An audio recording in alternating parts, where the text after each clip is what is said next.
تھوڑا پیار کریں.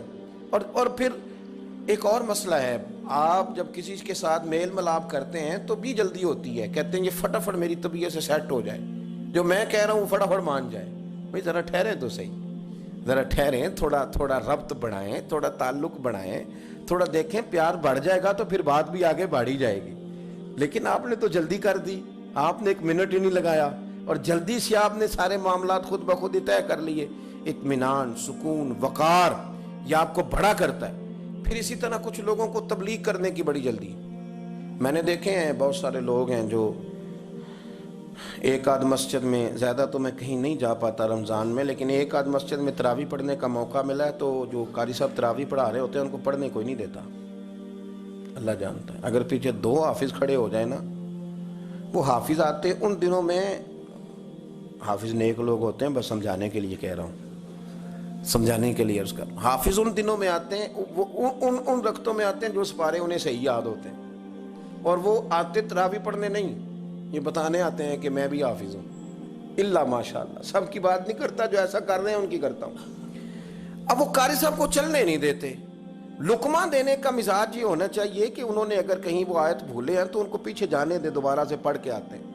اگر وہ پڑھ کے آ جائیں گے تو پٹری پہ صحیح چڑھ جائیں گے. اب وہ قاری صاحب ابھی بیچارے پورے بھولے بھی نہیں, اور پیچھے سے لقمہ. میں آپ کو بڑے درد کے ساتھ کہتا ہوں, بہت سارے حافظ بچے تراویحیں پڑھانی چھوڑ گئے, پھر انہیں منزلیں بھول گئے. اور وہ بہت سارا جرم ان لوگوں کا ہے جن لوگوں نے انہیں مایوس کیا, انہیں پریشان کیا, ڈسہارٹ کیا, دل توڑے. تمہیں تو آتا ہی نہیں, آج 19 غلطیاں ہوئی ہیں, گن کے بتائیں, آج 21 غلطیاں. بات کیا بچہ, اس نے کہا میں نہیں پورا آ سکتا, کیسے پڑھاؤں گا ان کو, اتنی جلدی ہے لقمہ دینے کی. آپ ذرا رکیں, اس کو پیچھے جانے دیں.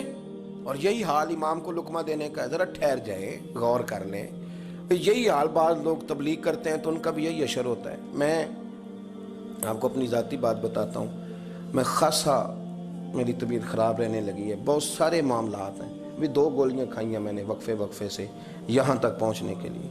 طبیعت خراب رہتی ہے. اور پھر کبھی کبھی ایسا بھی ہوتا ہے, رات کو میں کوئی 3 بجے کے لگ بھگ آیا, میرا بچہ بھی کچھ ٹھیک نہیں تھا, کچھ وقت گزارا, نماز کا وقت ہوا, اس کو پڑھا. اب جو آدمی آ گیا نا چل کے, اس کو جلدی ہے, وہ کہتا ہے میں نے واپس جانا ہے, ان کو بلائیں.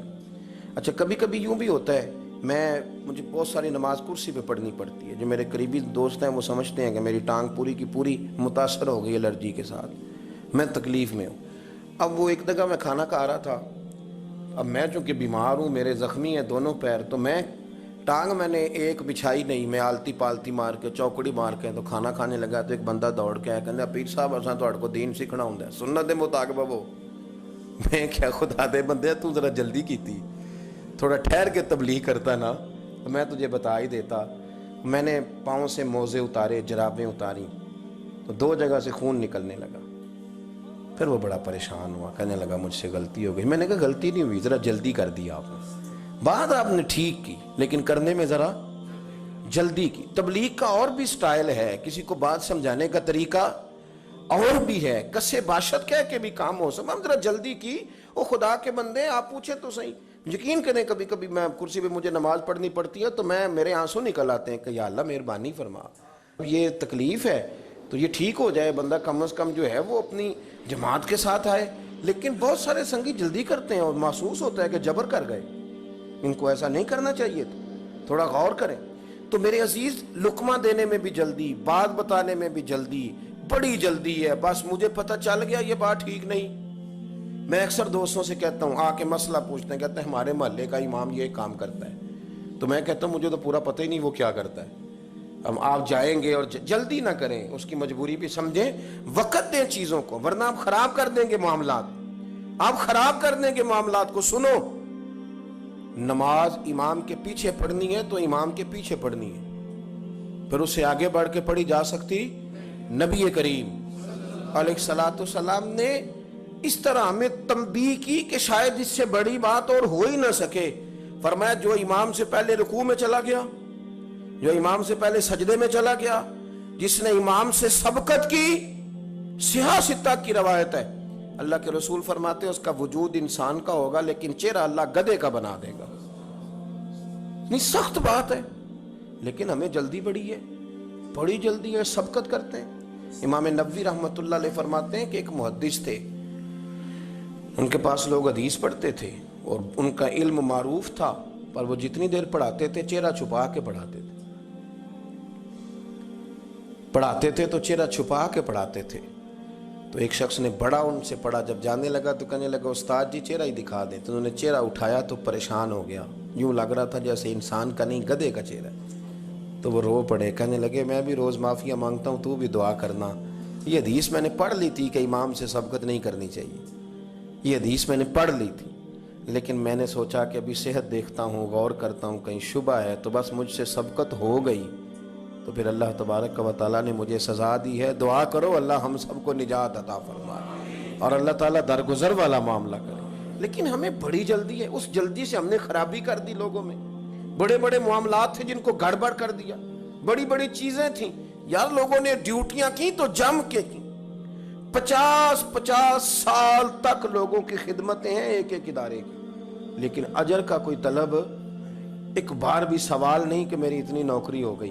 لیکن ہمیں تو بڑی جلدی ہے، ہم بھاگتے ہیں اور ہماری خواہش ہوتی ہے کہ فتح بھی جلدی ہو، کامیابیاں بھی جلدی ہو، مال ڈالا ہے تو پھر اس کا نفع بھی جلد بازی نہیں کریں۔ جلد باز آدمی خطا کھا جاتا ہے۔ تھوڑا وقت دیں، چیزوں کو سنبھلنے میں ٹائم دیں۔ آپ یقین کریں کہ وقت گزرتا جاتا ہے تو چیزیں ٹھیک ہوتی جاتی ہیں، بڑے لوگوں کی سوچ بدلتی ہے، کبھی آپ کے مخالف ہوتے ہیں وہ آپ کے حق میں ہونے لگ جاتے ہیں، لیکن آپ ٹائم تو دیں، آپ وقت دیں، آپ تھوڑا رکیں۔ ایک بادشاہ تھا، اس کا باپ بڑا کامیاب تھا تو وہ بڑا ناکام رہا، بڑا ناکام۔ تو بالآخر ایک دن کسی نے اس کو گرفتار کر لیا، بادشاہ ہونے کے باوجود دشمنوں کے قابو میں آ گیا۔ کس طرح؟ اس کے پاس بندوق تھی گولیوں سے بھری ہوئی، تو اسے اچانک ایک پرندہ نظر آیا تو اس نے ایک گولی نہیں ماری، اس نے ساری بندوق ہی خالی کر دی۔ اتنی گولیاں برسائیں، قریب وزیر تھا سمجھدار، اس نے روکا بھی، اس نے کہا بادشاہ سلامت آپ غلط کریں گے۔ چپ کر، تیری جیب سے خرچ کر رہا ہوں۔ گولیاں برسائیں، مختصر بات کرتا ہوں، تو وہ بندوق خالی ہو گئی، اب پرندہ بھی نہ مرا۔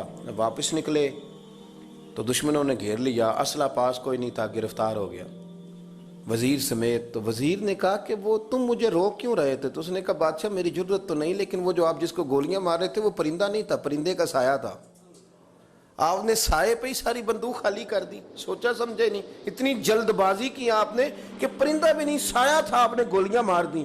اور حال یہ ہے کہ اب ہم گرفتار ہو گئے۔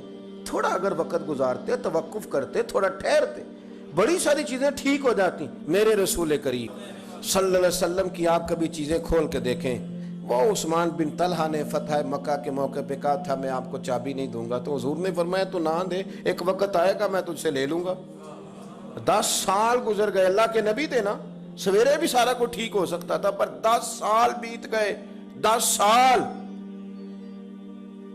10 سال کے بعد جب مکہ فتح ہوا تو پھر رسول کریم نے فرمایا پھر چابیوں کے بارے میں کیا خیال ہے؟ تو وقت تو دینا، آپ کو تو جلدی بڑی ہے، ہمارے نوجوانوں کو بڑی جلدی ہے۔ بچہ لے کے آتے ہیں، لوگ کہتے ہیں پیر صاحب اس کو درس نظامی پڑھانا ہے۔ اچھا جی ٹھیک ہے پڑھائیں، سال کتنے لگیں گے؟ 8۔ کہتے ہیں پورے 8؟